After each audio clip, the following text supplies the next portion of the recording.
since following God's path, which is the path of shunning a lot of materialism and not worrying about this life per se, but worried more about my spiritual life and where I'm going after I died.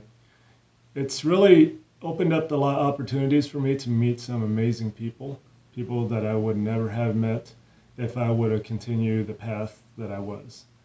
And to be honest with you, the path I was living, my former life, which was the path of money and materialism and shallow relationships, to me it wasn't fulfilling. I met a lot of extremely successful people that you read about in magazines or people that you aspire to be when you're a kid. And once I met them and I realized how broken their personal lives were and how shallow their existence was, I realized that I didn't want to be like that. So, needless to say, I ended up quitting my job, and I more or less got out of the rat race.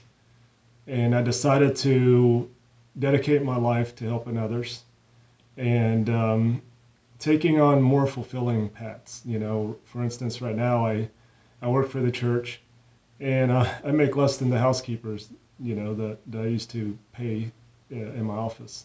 They had better benefits and they had better pay than I do. But you know what? Working for the church and getting to interact with really good people each and every day is much more better than being in a corporate office, you know, with amazing views and having all the perks of traveling on the corporate dime. To say that God's path is not always easy.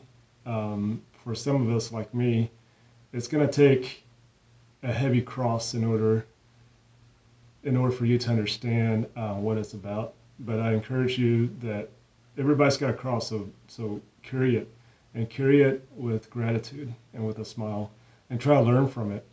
Because that's really what happened to me, was that since I've turned my life over to God, I feel that He works in some amazing ways. I mean, there are people that just come along in your life, and they just pop up, and after a while you realize why they're in your life. And a lot of times, you know, you're there to help them or they're there to help you. But either way, it's a win-win situation.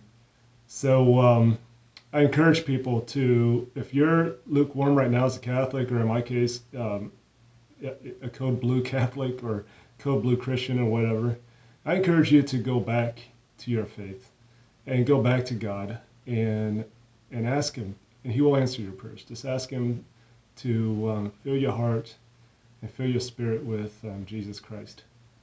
And God's got a way, or Blessed Mother's got a way of bringing you back to the church, to her Son. So that's my short testimony. Hopefully you enjoyed it, and I plan on posting more videos about my philosophies in life and what I've learned. So hopefully you tune in for the rest of them.